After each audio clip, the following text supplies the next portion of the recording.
Buenas tardes, bienvenidos a su programa Salud TV. Hemos llegado el jueves 22 de marzo.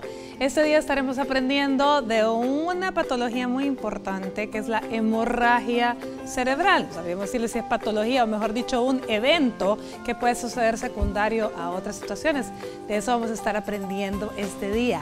Y para ello contamos con un panel de invitados excelentes, cada uno en sus áreas. El primero de ellos, le damos la bienvenida a nuestro médico intensivista, el doctor Manuel Bello. ¿Cómo estás, Meme? Lisa, gracias por la invitación, a tu disposición para lo que ustedes crean conveniente. Muchísimas gracias por aceptar la invitación, como siempre. Especialista en neurología, tenemos a la doctora Wendy Sánchez. ¿Qué tal, Wendy? ¿Cómo está? Bien por acá, Elisa. Buen día. Gracias por la invitación. Muchísimas gracias a usted por acompañarnos. Y cuando las cosas se complican y es necesario, pues el neurocirujano. Aquí tenemos al doctor Mario Minervini. ¿Qué tal, Mario? ¿Cómo te va? ¿Qué tal, Lisa? ¿Cómo estás? Un gusto estar aquí con ustedes. Gracias por la invitación y en lo que podamos pues vamos a comentar para que los amigos televidentes tengan una idea de qué se trata esta enfermedad o esa patología, como tú decías, y qué podemos hacer nosotros por ahí. Excelente. Bueno, encantada yo de estar acompañada, como siempre, de un excelente panel, profesionales buenísimos todos y excelentes personas, seres humanos. Veamos la siguiente cápsula y al regresar continuamos con el tema.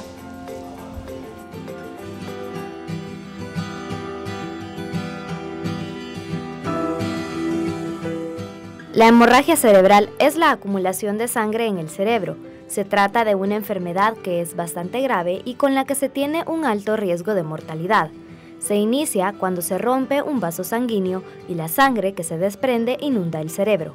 En la mayoría de los casos, la hemorragia cerebral se produce debido a la elevación de la presión arterial, pero también puede estar causada por la malformación de un vaso sanguíneo o por trastornos en la coagulación de la sangre. En su forma menos grave, produce una pérdida de la fuerza muscular y de la sensibilidad, además de dolor de cabeza y vómitos. Estas anomalías afectan a un lado del cuerpo. Cuando se localiza en la parte del cerebro que controla el lenguaje, el paciente puede presentar un trastorno del habla. Para conocer más sobre las hemorragias cerebrales, quédese en sintonía de su programa Salud TV.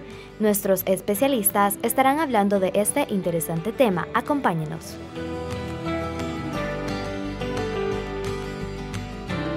Bueno, ¿y cómo no va a ser interesante? Imagínense el cerebro, o sea, es un órgano que es tan amplio, es tanto lo que hay que aprender de este órgano tan importante en nuestras vidas. Pero primero que nada, Wendy, ¿a quién le puede dar una hemorragia cerebral? ¿A todos nos puede pasar? ¿Existen factores de riesgo? Claro, a todos nos puede pasar, pero hay algunas situaciones, ¿verdad? O eventos que pueden facilitar para que se dé. ¿Cuáles? El que haya tabaquismo, el que haya alcoholismo, el antecedente de un trauma craneoencefálico, ¿verdad? Un golpe en la cabeza de moderado a severo, la edad también puede colaborar. Cuando hay antecedentes familiares también, María Elisa, es un dato importante. Y bueno, quizás son los principales. La hipertensión arterial es uno de los antecedentes que es muy común cuando está descontrolada principalmente, y antecedentes como diabetes, hipertensión, dislipidemia pueden colaborar también. Ahora bien, siempre que mencionamos factores de riesgo, mencionamos que tabaquismo, que la hipertensión, que un accidente, ¿verdad?, etcétera, etcétera. Pero me gustaría que la gente que está en casa entienda el por qué cada uno de estos factores de riesgo favorecen a que pueda suceder una hemorragia cerebral. ¿Qué tiene que ver, por ejemplo, el tabaquismo? ¿Por qué? El tabaquismo aumenta el riesgo porque a través de la nicotina genera cambios en el sistema vascular, neurovascular a nivel cerebral, y eso puede favorecer de forma crónica, ¿verdad?, para que haya rupturas o haya mayor laxitud en las paredes arteriales, y eso favorecer a algo que se llama hemorragia subaracnoidea, que es uno de los tipos de evento cerebrovascular hemorrágico. Por ejemplo, la hipertensión arterial principalmente descontrolada tiene un cambio bastante parecido, lo que genera es un cambio en la estructura de la arteria, ¿verdad? Y la adelgaza o la hace más frágil para que se rompa y para que se provoque una hemorragia subaracnoidea. Por ejemplo, el trauma craneoencefálico es por una lesión directa, ¿verdad? Básicamente una lesión vascular directa, y pues el alcoholismo tiene un mecanismo bastante similar a hipertensión y a tabaquismo. Los otros, obesidad, diabetes, lo que generan es, y dislipidemia, lo que generan es cambios arteriales y favorecen también para que haya eventos cerebrovasculares, no solo hemorragia subaracnoidea, sino que también eventos cerebrovasculares dentro del cerebro que se llaman hemorragias intraparenquimatosas, ¿verdad? Pero que son hemorragias cerebrales típicas, igual. Exactamente, que son típicas de repente, por ejemplo, por una hipertensión arterial descontrolada. O sea, para que entendamos entonces, una hemorragia cerebral es la ruptura de un vaso o de varios vasos que van a provocar la salida de sangre dentro del cerebro y por lo tanto, dependiendo de a dónde es la clasificación, ¿sí? Así es. Entonces se clasifican mencionabas tú. El evento cerebrovascular hemorrágico puede ser extracraneal o puede ser intracraneal, ¿verdad? Cuando está afectando, depende de los sitios que afecte, puede ser intraparenquimatoso o extraparenquimatoso. Cuando es intraparenquimatoso puede afectar, por ejemplo, comúnmente cápsula interna o pueden ser hemorragias focales. Y cuando es extraparenquimatoso, comúnmente el tipo es la hemorragia subaracnoidea. También tenemos el hematoma epidural, el hematoma subdural, ¿verdad? Que ya estamos hablando de cuando la gente menos frecuencia. Cuando la gente menciona o escucha, de repente se le rompió un vaso, se le rompió un aneurisma. ¿Esto también es una causa, es una hemorragia? Claro, justamente la hemorragia subaracnoidea es causada en un alto porcentaje por la ruptura aneurismática. O sea, un aneurisma es una bolita o un adelgazamiento de una pared arterial. Podríamos decir como una varice. Más o menos. Ajá, una vena defectuosa. Se da en una arteria, se da en una arteria y la pared de la arteria está flácida. Esta flacidez o este adelgazamiento favorece para que se abombe.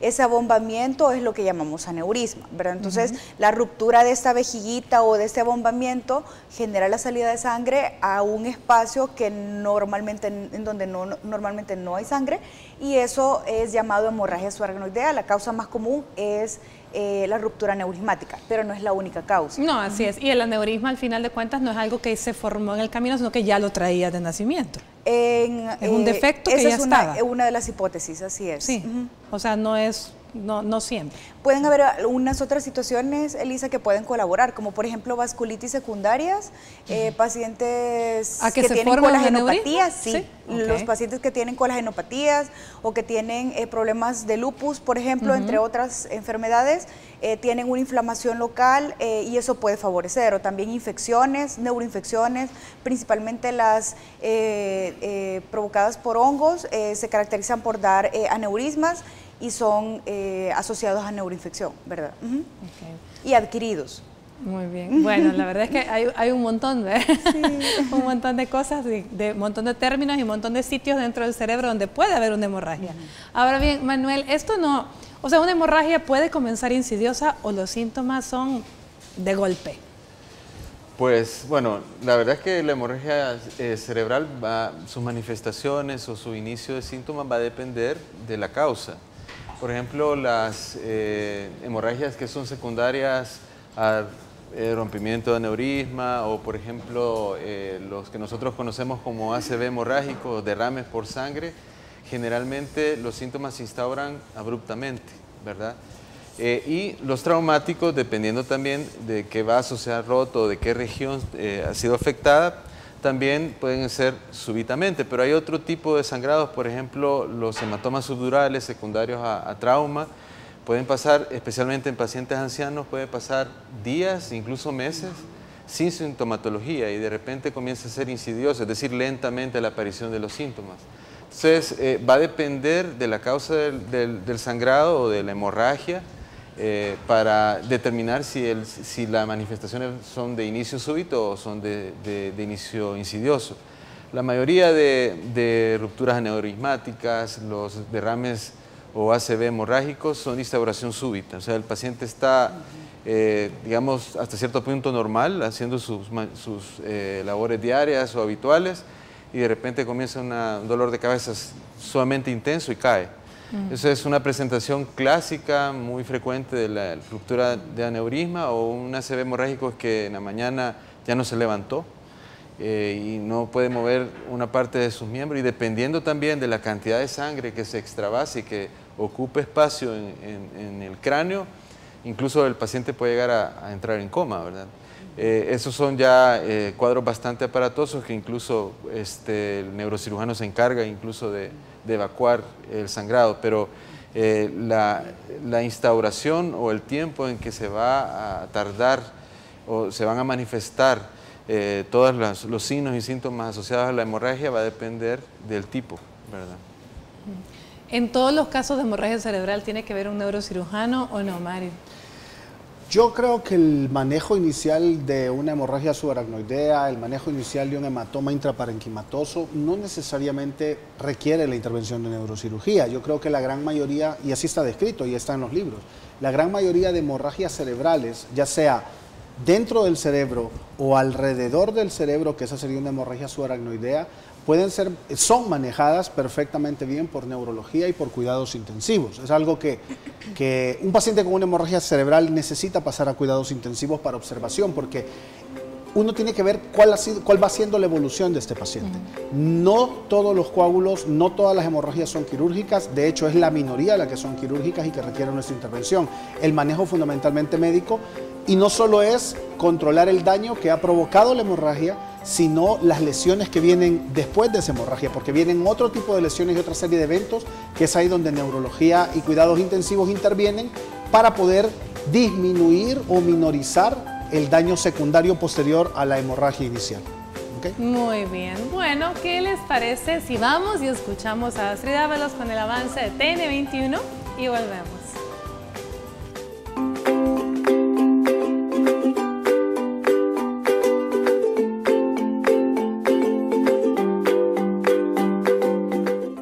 Estás viendo Salud TV.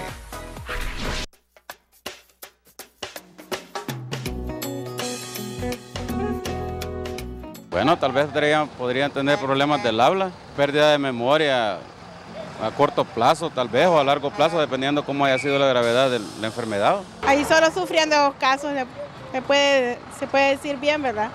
Que yo lo desconozco totalmente. Inmovilidad en la cara, en el cuerpo. Sufrir mareo. Primero las preocupaciones que uno tiene, ¿verdad? Las complicaciones ya del cerebro, cualquier cosa puede pasar. Yo pienso que él queda vegetal allí para siempre. Eso es lo que pienso yo.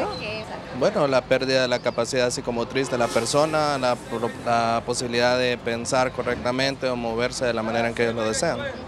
Esas son una de las principales características que puede tener un derrame cerebral.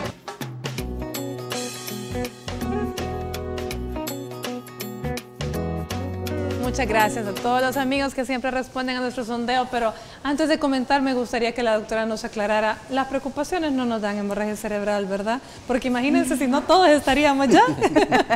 Claro, el estrés y las preocupaciones pueden colaborar para que se manifiesten. Exacto, también, para que se manifiesten o para que se presenten los factores de riesgo, pero por sí solas, no, por sí solo el estrés o la preocupación no es capaz de provocar un evento cerebrovascular hemorrágico. Exacto, es lo que típicamente se habla, porque hablamos también, como es un accidente cerebrovascular, lo que la gente conoce como derrame, ¿no? Entonces de pronto la gente estaba muy preocupada, muy estresada y le quedó torcida la cara. Entonces, pero también es como parte de colaborar a otra enfermedad para que se presente otra cosa. Sí, claro. Bueno, muy bien, entonces, hablemos un poco del diagnóstico. Cuando ya sospechamos, tenemos un paciente que estaba en aparente buen estado de salud, que únicamente se quejó de dolor de cabeza intenso y de pronto cayó, lo que nos decía Meme.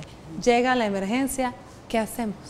Bueno, ¿qué es lo que en primera instancia, todo lo que el familiar o el paciente aporte es muy importante, porque efectivamente los síntomas son los que nos van a dirigir, ¿verdad? El que haya cefalea o dolor de cabeza, el que haya vómito, el que haya pérdida de la conciencia o desmayo o convulsiones, son de los principales síntomas que puede dar el paciente, y ante el contexto de que es algo súbito o es algo que acaba de pasar, tiene segundos o minutos de haber sucedido, el siguiente paso es examinar al paciente. Posterior al examen determinamos qué parte de su cerebro aproximadamente está, una aproximación, podemos determinar qué área de su cerebro está afectada, si esto pinta una hemorragia subaracnoidea o pinta una hemorragia intraparenquimatosa, y depende de eso, el siguiente estudio a realizar frecuentemente es una tomografía cerebral simple. Este estudio nos sirve para descartar en un alto porcentaje la presencia de hemorragia cerebral, ¿verdad? Y ante la ausencia de estos hallazgos, o si el examen sale normal, no descarta al 100% una hemorragia subaracnoidea, por Estamos ejemplo. hablando, llega el paciente, si está consciente, obviamente toda la información que éste pueda darnos, o su familia. Si está inconsciente, quizás después de la evaluación lo que procede es determinar el ABC, ¿verdad? Con el ABC nosotros determinamos cuáles son sus signos vitales, su estado de conciencia, el Glasgow que tiene, y en base a eso tomamos las decisiones sobre si requiere de ventilación mecánica, intubación, terapia intensiva, neurointensiva, o si es un paciente que se mantiene estable y que puede soportar estudios intrahospitalarios sin requerir de apoyo ventilatorio, por ejemplo, ¿verdad? ¿Por qué un TAC y no una resonancia? Pues se pueden hacer ambos estudios. Resonancia ¿No es uno mejor que otro? No, resonancia magnética se puede hacer, pero con una secuencia especial, se llama ecogradiente, que sirve para poder detectar la presencia de sangre de manera temprana. Sin embargo, es un estudio bastante costoso y no tenemos el acceso de tenerlo en todos los hospitales, a diferencia de esta, y es más caro. A diferencia de ella, tenemos la otra opción, que es la tomografía cerebral simple, que es un estudio que está disponible en la mayor parte de lugares, es más barato y me sirve para... Y me aporta buena información. Exacto, me sirve para identificar si hay hemorragia o no hay hemorragia, en un alto porcentaje, no al 100%. ¿Verdad? Entonces, es un estudio que es de bastante utilidad y es accesible, bastante accesible. Que básicamente en una emergencia, lo primero, pues obviamente si pasa en casa, que lo lleven a un hospital, ¿verdad? Que llamen al médico, a la emergencia. La evaluación que tú decías y todo eso está consciente o inconsciente. Si decidimos dar estudios prácticamente químicas sanguíneas o estudios de sangre, se van a realizar, me imagino, varios. ¿Qué exámenes mandan para investigar? Pues creo que como prioridad tiempos, TP, TTP, ¿verdad? Para saber los tiempos de coagulación, saber cómo está el hemograma, poder saber cómo está su creatinina y su nitrógeno ureico. De repente electrolitos pueden servir, pero los demás son como accesorios. Yo creo que los primeros que comentas son los más importantes. Los básicos. Y plaquetas también, plaquetas. Porque lo que estamos buscando es si hay un trastorno de coagulación que está impidiendo algo que esté favoreciendo para que tenga la hemorragia.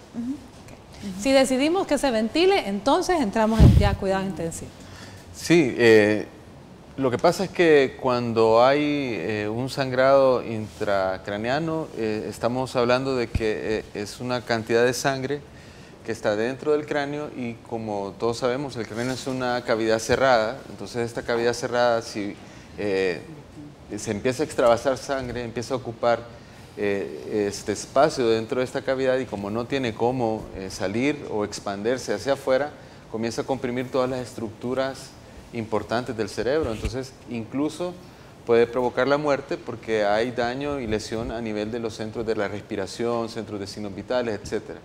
Entonces, si hay una pérdida súbita de la conciencia, eso nos está diciendo de que hay un daño grave, secundario obviamente al sangrado, o puede ser a otro tipo también de lesión, y es en este momento en donde, pues sí, hay que intubar, ventilar al paciente y pasarlo a un servicio especial para el monitoreo respectivo y también el soporte ventilatorio. Es bien importante esto porque cuando Mario decía de que no todos los hematomas son de acceso quirúrgico, en estos casos sí, cuando hay una depresión del estado de conciencia o del estado del centro respiratorio, hay que tomar una decisión rápida. Y generalmente son ya hematomas más grandes, que ocupan mucho espacio, entonces también ya entra en neurocirugía. Y también es bien importante señalar de que el paciente con una lesión hemorrágica que se va expandiendo en el tiempo no es solamente de incumbencia de una especialidad, no solo el paciente del neurólogo o del neurocirujano, sino que en ese momento ya es un manejo de equipo. Entonces, el paciente que entra a la UCI, sí, es cierto, es de cuidados intensivos, pero uno se tiene que rodear de un equipo capacitado para responder en cualquier eventualidad. Muy bien. ¿Qué es lo que, entonces me imagino que según lo que observemos, tanto clínicamente en cuidados intensivos como a través del TAC o la resonancia, lo que sea que le hayan tomado, vamos a decidir si necesitamos que entre en acción neurocirugía, ¿sí? Sí. Es lo que te decía, yo siempre he dicho que la mayoría de hemorragias intraparenquimatosas o hemorragias subarachnoideas, dependiendo del origen también que tengan, no son de intervención neuroquirúrgica. Sin embargo, existen condiciones y siempre se ha intentado establecer a lo largo del tiempo cuáles son los criterios y cuáles son las reglas para determinar si un paciente es quirúrgico y no. Y sigue saliendo otro estudio en el que dice que el estudio anterior no tenía todavía todos los elementos o que realmente no tenía como las reglas definidas. Yo creo que esto es bastante, no es muy flexible, pero tiene que analizarse en base a cada paciente. Por ejemplo, paciente con una hemorragia intraparenquimatosa extensa, en la cual la presión intracraniana está aumentando, no nos queda otra más que drenar ese coágulo y hacerle espacio al cerebro para que se pueda expandir, ya sea que solo drenes el coágulo y dejes el espacio o realices una craniectomía descompresiva, que es quitar un fragmento del hueso para que se pueda expandir el cerebro, porque lo que decía Manuel es bien importante. Si hay una hipertensión en el abdomen se distiende y la gente se sopla, como decimos, ¿no? Se distiende. El cráneo no tiene para dónde. El cráneo es una bóveda rígida. Exactamente. No hay para dónde. Y 3 componentes son fundamentales: cerebro, sangre y líquido cefalorraquídeo. Cualquier otra cosa que esté ahí adentro, que no sean estas 3, o cualquiera de estas 3 que aumente en tamaño, va a provocar un aumento de la presión intracraniana. Muchos de los pacientes que manejamos con neurología o con cuidados intensivos no necesariamente van a ser operados para drenar un coágulo, pero por ejemplo, tenemos un paciente con una hemorragia intraparenquimatosa que va a provocar una inflamación o un edema cerebral importante. Nosotros podemos colocar un sensor de presión intracraniana, colocamos un sensor y el intensivista y el equipo puede monitorizar y saber cómo ha ido la evolución de este paciente y a saber si vamos o no vamos a tener que drenar ese coágulo. ¿Ok? Otra cosa, muchas veces estas hemorragias se drenan hacia la cavidad que es el ventrículo, donde va el líquido cefalorraquídeo. Si hay una invasión ventricular, nosotros probablemente no drenemos el coágulo, pero colocamos un catéter que va dirigido al ventrículo, y ese catéter que va dirigido al ventrículo va a drenar esa sangre y va a contribuir a disminuir la presión y evitar que haya otras complicaciones como hidrocefalia, es decir, el acúmulo de líquido cefalorraquídeo a nivel cerebral, que también va a provocar un aumento de la presión intracraniana. Entonces, hay hemorragias profundas que no tiene sentido operarlas. Hay hemorragias en ganglios basales que para poder yo abordar esa hemorragia tengo que romper el cerebro desde la corteza hasta llegar al ganglio basal. Entonces no tiene sentido, porque el daño que yo voy a provocar con esa hemorragia, el daño que yo voy a provocar quizás es peor que la hemorragia. Exactamente, que lo que está haciendo la hemorragia. Esas zonas no se drenan, esas zonas no tienen sentido de drenarse porque no son quirúrgicamente accesibles, a diferencia de las hemorragias lobares, que son superficiales y que si son demasiado grandes y tienen síntomas de hipertensión intracraniana, hay que drenarlas. Otra cosa que hay que ser es honestos en el sentido de que la hemorragia cerebral ya provocó un daño primario. La intervención quirúrgica lo que busca es darle espacio al cerebro y disminuir la hipertensión intracraniana, pero el daño neurológico probablemente ya está establecido. De manera que aunque tú intervengas a un paciente, el daño neurológico ya va a estar establecido y probablemente cambie en algunas cosas, pero en otras no. Y eso hay que explicárselo usualmente a la familia del paciente, que es la que está consciente en ese momento y que tiene que tomar las decisiones de si permite o no permite que su pariente sea operado. Muy bien. Memi, bueno, ambos, porque entonces el manejo médico les toca a ustedes. ¿En qué consiste el manejo médico de la hemorragia cerebral? Bueno, Como dijo Mario, va a depender también del paciente. Por ejemplo, si el paciente es hipertenso y la causa del sangrado, de la hemorragia cerebral fue la hipertensión arterial y llega en crisis hipertensiva, lógicamente el manejo se va a enfocar, quizás en no disminuir completamente o a niveles normales la presión, pero sí controlarla y llevarlo a cifras o niveles que pueda soportar el cerebro en ese momento. Si, por ejemplo, el paciente requiere ventilación mecánica, pues le ponemos ventilación mecánica. Si tenemos signos de hipertensión intracraneal, pues lo sedamos, le damos algunos medicamentos para bajar la presión.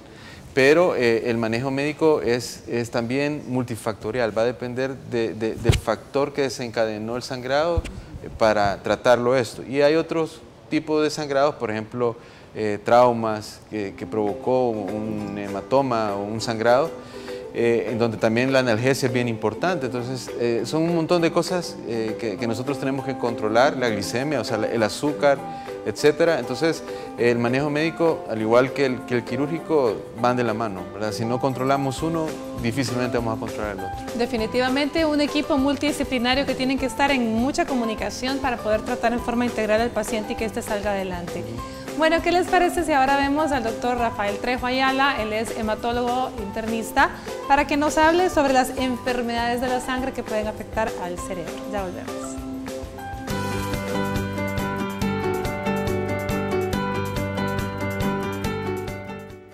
Buenas tardes, yo soy el doctor Rafael Trejo Ayala, especialista en hematología. Ese día vamos a estar hablando acerca de las enfermedades hematológicas que pueden causar una hemorragia cerebral. Las enfermedades hematológicas que puedan causar sangrados en el cerebro son las asociadas a problemas de las plaquetas o factores de la coagulación. Las plaquetas son los elementos de la sangre que se encargan de formar el coágulo, y los factores de coagulación son los que terminan de conformarlo y paran los sangrados. Las hemorragias pueden estar asociadas ya sea por las plaquetas o por los factores de la coagulación, o ambos.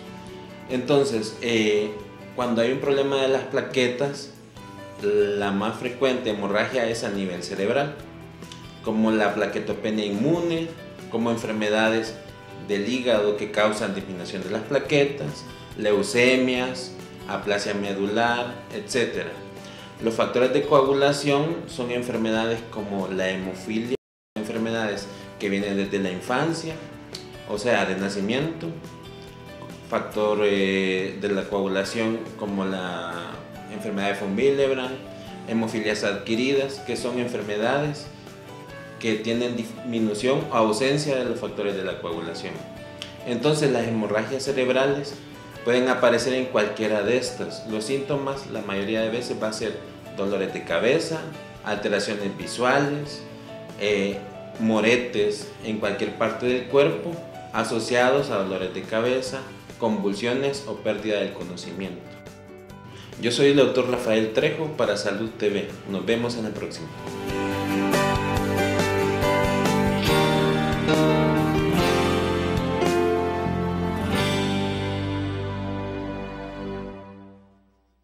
Estás viendo Salud TV.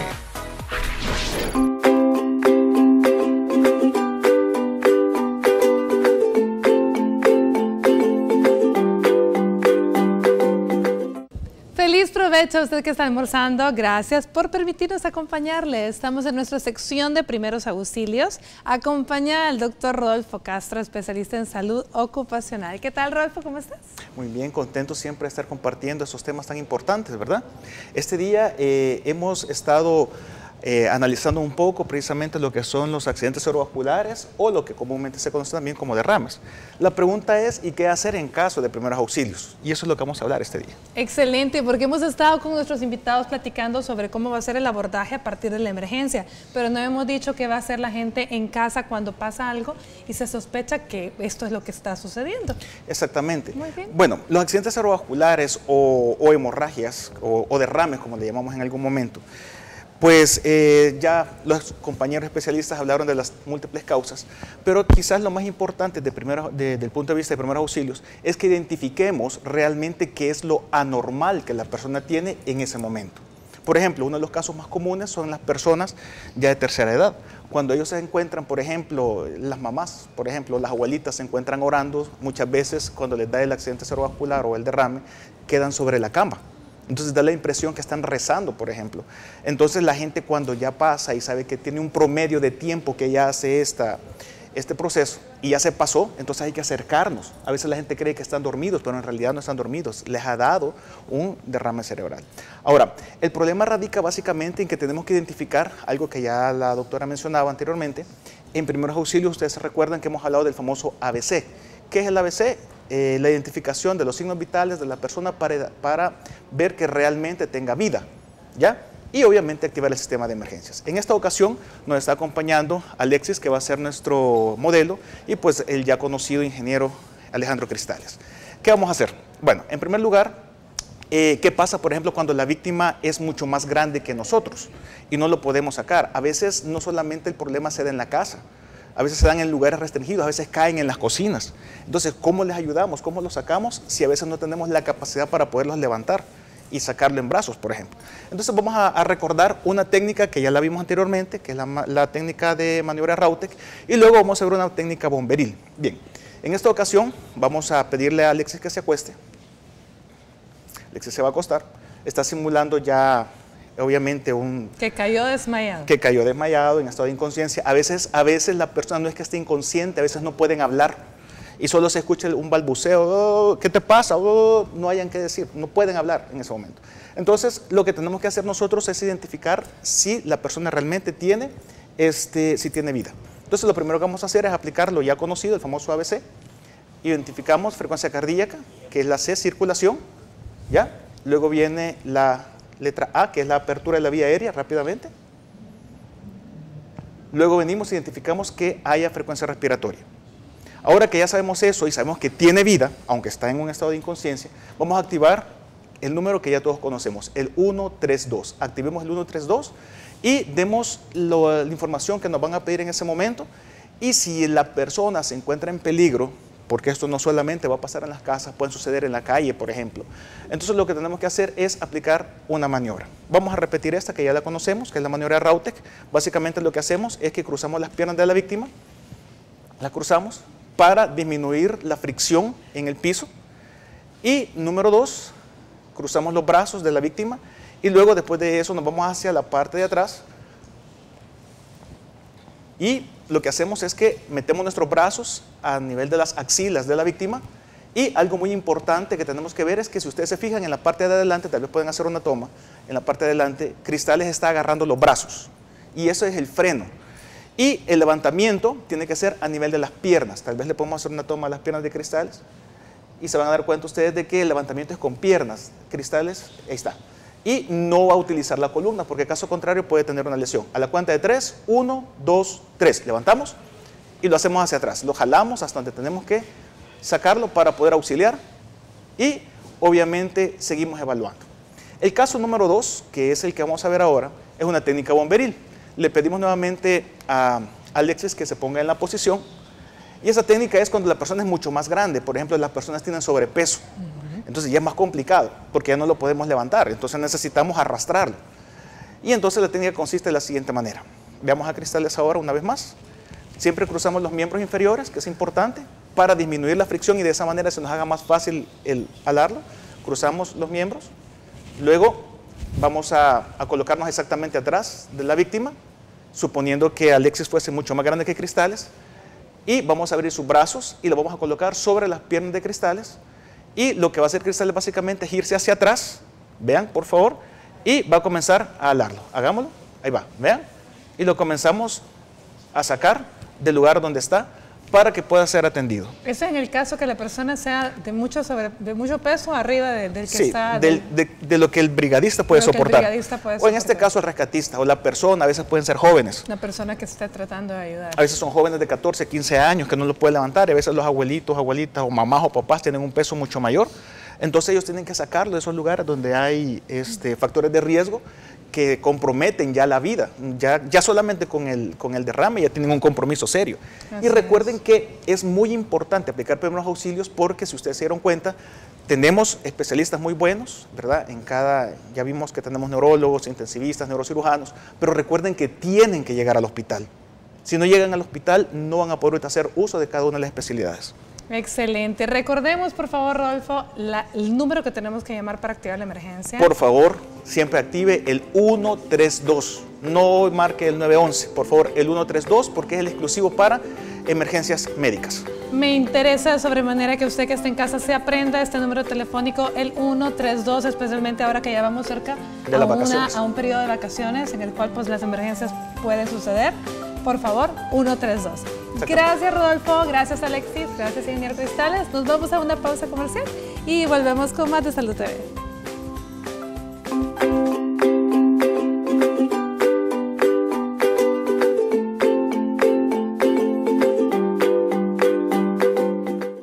Estás viendo Salud TV.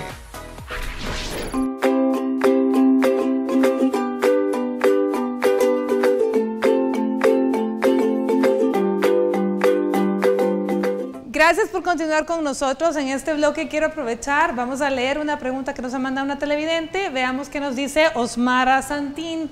Osmara Santín nos comenta, dice que es una mujer de 55 años, operada 2 veces de la columna cervical por hernia discal de C5 y C6, es decir, el cuello. Padece de migraña, hipertensión arterial e hipotiroidismo. El caso es que tiene 1 mes padeciendo dolor de cabeza en partes localizadas. Manifiesta dolor y ardor, dice le duele el ojo, se le pone chiquito y se le inflama. Dice el dolor, entiendo yo que va de la cabeza hasta el oído, baja por el cuello, hombro, brazo, tórax y pierna derecha, o sea, todo su lado derecho. Más inflamación de todo el lado derecho de su cuerpo, repite. Ningún analgésico me hace efecto, he recibido terapia neural y me alivia 1 semana y luego vuelve. Me preocupa pues afecta mi día a día, pues despierto con dolor, solo me dan inyecciones para el dolor, bienestar, bueno, solo le dan inyecciones para el dolor y relajantes musculares que la calman pero no lo quitan. Al momento está con incapacidad, bueno, y nos agradece la atención. 55 años, bueno, definitivamente tiene bastantes cositas, no sé en qué nos pueden ayudar, colegas, ahí, ¿quién quisiera ir analizando primero? Yo creo que hay varias cosas como que están un poquito mezcladas ahí, ¿no? Puede haber sido operada de una hernia cervical, podría haber tenido una cervicobraquialgia, un dolor en el brazo, ¿ok? Podría tener un dolor en el brazo, habría que ver cuál había sido los síntomas con los cuales a ella la operaron. Puede tener también migraña y tener sensaciones en el cuello, por eso es que dice ella que el ojo le arde y que se le hace más pequeño, o sea, que sea un cuadro de una migraña. Ahora, tiene múltiples dolores esta señora, entonces todo yo creo... su lado derecho, exacto, me llama la atención. Aparte que dice que tiene derecho. edema en el lado derecho, que se inflama del lado derecho, probablemente sea candidata, no a una intervención quirúrgica, sino que manejo con otros especialistas, por ejemplo, con algología, que maneja pacientes ya con dolores crónicos o con espaldas fallidas, cuando una cirugía ha fallado a nivel usualmente lumbar. Pero como que existen diferentes cosas, ¿no? O sea, en ella que hay que analizar. No creo que dependa de un solo diagnóstico ni un solo factor. Probablemente necesita una evaluación integral, exactamente. Pero ¿será posible realmente que la cirugía que tú acabas de mencionar, espalda fallida, ¿será que fue una cirugía fallida y que las hernias todavía están molestando? No necesariamente, no necesariamente. Hay que ver las imágenes, hay que examinarla, ver a dónde le duele. El problema es que hay muchos pacientes con dolores articulares múltiples o mialgias múltiples que no van a resolver con una cirugía. Hay que plantearle bien al paciente cuáles son las expectativas de una cirugía, y hay pacientes que llegan por una cirugía y terminan en control con el reumatólogo y no necesariamente en una cirugía. Exacto. No digo que sea el caso de ella, no habría que haber hecho cuál fue su evaluación preoperatoria para... Wendy, tu evaluación, por favor. Claro, creo que sí, tiene múltiples antecedentes, pero hay un dato que es muy importante, tal y como acaba de comentar Elisa, que ella especifica que su dolor es de un solo lado. Entonces, me llama mucho la atención esto porque está afectando el hemicuerpo o un lado de su cuerpo, valga la redundancia, lo que es un dato de alarma porque sí puede ser un dolor neuropático, ¿verdad? Probablemente me voy a ir por la línea más en pensamiento neurológico, pero al menos, por ejemplo, eventos cerebrovasculares en localizaciones específicas sí pueden dar este tipo de manifestaciones. No significa que eso es lo que tenga. Estoy de acuerdo con el doctor Minervini que lo que corresponde es tener una consulta, tomarnos el tiempo con ella, evaluarla, examinarla y después de eso concluir qué es lo que procede, qué estudio procede complementario para poder confirmar el diagnóstico neurológico que tenga, ¿verdad? Y poderle ayudar. Bueno, Osmara, 55 años, muchísimas gracias por escribirnos, señora. Le suplicamos que vaya y tome una consulta con un especialista, que se tome el tiempo de evaluarla en forma integral, de hacerle los exámenes que amerite nuevamente para evaluar qué es lo que está pasando, y bueno, podría ser que usted sea beneficiada por el tratamiento con un algólogo, o como dice la doctora, pues de otro tipo de medicamentos que a lo mejor esté necesitando por un problema que no se ha diagnosticado todavía. Gracias por consultarnos. Recuerde que usted puede escribirnos sus preguntas, las vamos a estar revisando durante el programa mientras nos dé tiempo. Pero por el momento vamos a ver la siguiente sección, Terapia en Casa. Nos habla de la rehabilitación de un paciente con accidente cerebrovascular hemorrágico.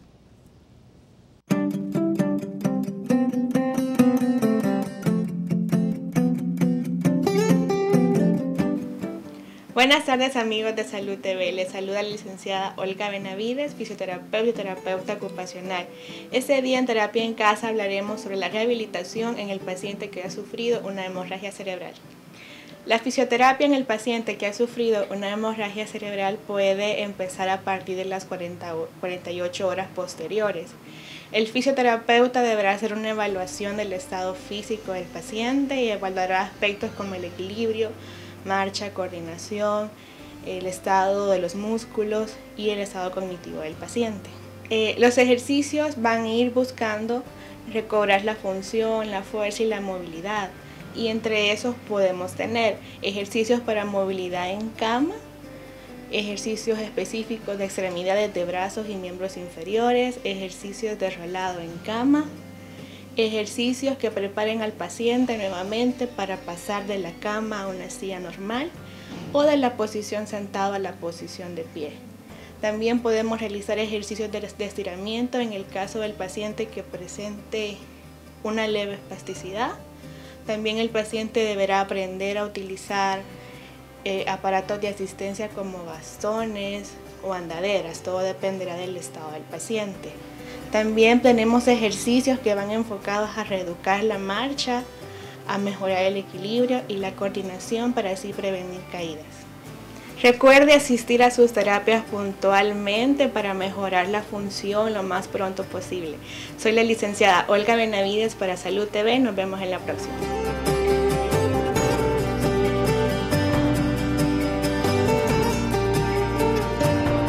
Muchísimas gracias a la licenciada. Definitivamente la rehabilitación es parte importante luego de un accidente cerebrovascular, ya sea hemorrágico o trombótico, pero en el caso que estamos hablando, ¿cierto, Meme? No, es esencial. La verdad que cuando hablamos de equipo multidisciplinario también tenemos que incluir varias especialidades, por ejemplo nutriología, que es bien importante para la buena rehabilitación y mantenimiento del paciente en UCI, no solo en el caso de accidentes cerebrovasculares o de traumas, sino que en cualquier tópico de la medicina. Y la fisioterapia o la fisiatría es fundamental. Recordemos que estamos hablando del parte del cuerpo que va a estar inmovilizada por varias horas o días, incluso meses. Entonces todos los músculos que forman parte de, digamos, el brazo o de la pierna van a ir bajando su volumen y su capacidad de movimiento. Entonces la única forma de que el músculo no se atrofie es el movimiento. Y fisiatría y las licenciadas en fisioterapia tienen sus protocolos bien establecidos para que esto al menos suceda en menor grado, ¿verdad? Pero es esencial, al igual que terapia del lenguaje y algunas otras terapias que son fundamentales para la recuperación del paciente. Y definitivamente, ¿por qué no mencionarlo? Dentro de ese equipo multidisciplinario, así como va licenciada en fisioterapia, también va la licenciada en psicología, muchas veces si hay algún daño que va a ser más difícil de recuperar. Bueno, vámonos a una pausa comercial. Tenemos otra pregunta que responderemos al regresar.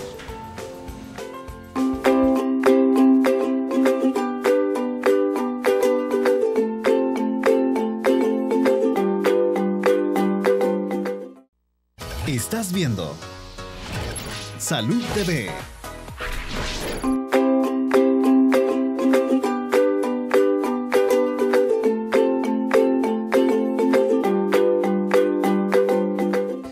continuamos con nuestro programa. Hemos estado aprendiendo de hemorragia cerebral este día y tenemos otra pregunta en Facebook que me gustaría compartir con ustedes porque puede servirnos. Veamos. Nos dice Nora Aquino. Buenas tardes, disculpe la pregunta, pero sintonicé ya tarde el programa. Quisiera saber a qué se debe o por qué razón se puede dar la hemorragia y puede afectar a la persona con hipertensión. Bueno, Nora, gracias por escribirnos. Recuerdes a las 12 el programa, la vamos a regañar. Pero claro que sí, con gusto le vamos aquí a recapitular. Doctora Wendy, recapitulémosle por qué se puede dar la hemorragia y cuál es la afección, principalmente ella que padece hipertensión. Claro, la hipertensión arterial provoca cambios en las paredes de las arterias cerebrales y esto facilita la ruptura de las paredes y por ende la salida de sangre, ¿verdad? Lo que se manifiesta como una hemorragia cerebral puede localizarse en diferentes lugares del cerebro. La hipertensión arterial es uno de los principales factores de riesgo para que se presente la hemorragia cerebral o el evento cerebrovascular hemorrágico y por lo tanto el control de esta es sumamente importante para prevenirla. Excelente. Bueno, Nora, gracias por escribirnos. Si usted es hipertensa o tiene un familiar hipertenso, razón de más para que esté controlado en su enfermedad, porque ya escuchó, es uno de los factores de riesgo importantes para poder llegar a tener una hemorragia cerebral. Bueno, casi se nos termina el tiempo. Yo quisiera que fueran dando sus recomendaciones y conclusiones finales. ¿Qué te parece, Mario, si comenzamos por ti? Yo creo que lo importante de todo esto es entender cuáles son los factores de riesgo, como lo explicaba la doctora. Yo creo que si un paciente está bien controlado de su presión arterial, si un paciente está controlado de su diabetes, si es un paciente que tiene, por ejemplo, enfermedades de colágena como lupus, esclerosis, etcétera, etcétera, lo fundamental es estar en control. Hay factores que no se van a poder controlar, los accidentes de tránsito, aunque sí se puede intentar, pero hay cosas que no se pueden evitar. El hecho de que si tenemos un aneurisma cerebral, la gran mayoría lo vamos a detectar hasta que haya un evento cerebrovascular hemorrágico, porque no estamos haciéndonos estudios como tomografías o resonancias magnéticas solo de control, como un estudio de control como el triglicérido y colesterol. Pero yo creo que lo importante es controlar todos esos factores que ya conocemos, que podemos controlar, que nuestro médico nos haga un buen chequeo, una buena revisión, asistir a nuestros controles y fundamentalmente eso, ¿verdad? En aquellos que se pueden, el tabaco y el alcohol sí lo podemos evitar, así que esas son las cosas que creo que en lo que uno puede tomar acciones propias, ¿ok? Excelente, Meme. Pues bueno, eso es bien importante, ¿verdad? La prevención básicamente, pero también recordemos que también un factor que va a determinar el resultado cuando terminemos el abordaje del paciente es el tiempo, es decir, si el paciente presenta alguna sintomatología neurológica o que le impide al paciente desplazarse, por ejemplo, o hablar, no hay que perder el tiempo de quedarse en casa viendo a ver si es algo pasajero o no, al contrario, es cuando más rápido tenemos que ir al hospital porque hay un dicho que dice tiempo es cerebro, ¿verdad? Entonces, entre más tiempo perdamos, más tejido o más neuronas también el paciente va a perder. Entonces, un factor primordial para el resultado o para el pronóstico de este paciente va a ser el tiempo que tomemos en llevar a este paciente desde la casa o de donde él presentó la sintomatología hasta el hospital o el centro de salud. Entonces, básico el tiempo de traslado, que estemos siempre alertas, especial en los pacientes que Wendy ya mencionó, pacientes hipertensos, pacientes diabéticos, etcétera. Esos pacientes son los que deben de estar más educados para que en el momento de que pase algún problema neurológico, pues inmediatamente trasladarlos al hospital. Los adultos mayores también, ¿verdad? Recomendaciones también al respecto, Wendy. Pues quizás sintetizar lo que el doctor Bello acaba de comentar, el tiempo es cerebro y en el contexto de dolores de cabeza diferentes a los que ya se han tenido, dolores de cabeza sumamente intensos, el peor dolor de cabeza, acompañado no de vómitos, de pérdida de la conciencia, de convulsiones o dolor cervical, dolor en el cuello también. Son síntomas que si están presentes, consulten lo más pronto que puedan a emergencias e idealmente el especialista es quien quizá mejor o más rápido pueda de alguna forma colaborar. Y en vista de que el tiempo es cerebro, también los estudios correctos entre menor tiempo se puedan hacer, ayuda para un diagnóstico más rápido y para un abordaje terapéutico mejor. Muchísimas gracias, definitivamente muy importante todo lo que hemos aprendido este día. Y gracias al doctor Castro también, que vino a ayudarnos, a enseñarnos nuevamente cómo poder ayudar a una persona en casa que sospechemos que está pasando por algo neurológico. Muchísimas gracias, Mario, Wendy, Maime, gracias por habernos acompañado. Gracias a ustedes, a quienes nos escribieron y a quienes nos sintonizan cada día. El día de mañana estaremos hablando de otro tema interesante. Es viernes, así que vamos a estar platicando de las venas varicosas. Nos interesan a todos, pero principalmente a veces a las mujeres. Bueno, por hoy les deseo un lindo tarde de jueves y que Dios me los bendiga.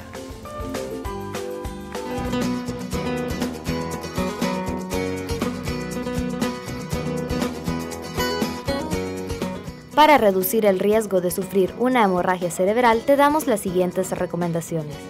Controla tu presión arterial. Un nivel alto puede multiplicar por 4 las probabilidades de sufrir un derrame, ya que obliga a nuestro corazón y arterias a hacer un esfuerzo extra. Mantén un peso adecuado. La obesidad suele estar asociada a problemas como el sedentarismo y también la enfermedad coronaria.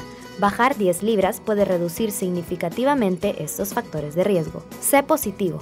Cultivar emociones como serenidad, calma y mantener un estado de ánimo tranquilo y positivo pueden ayudar a reducir el riesgo de sufrir una hemorragia cerebral, ya que mejoran la tensión arterial y reparan el sistema cardiovascular. Recuerda que ante los primeros síntomas de hemorragia cerebral es necesario que acudas a un centro médico asistencial inmediatamente.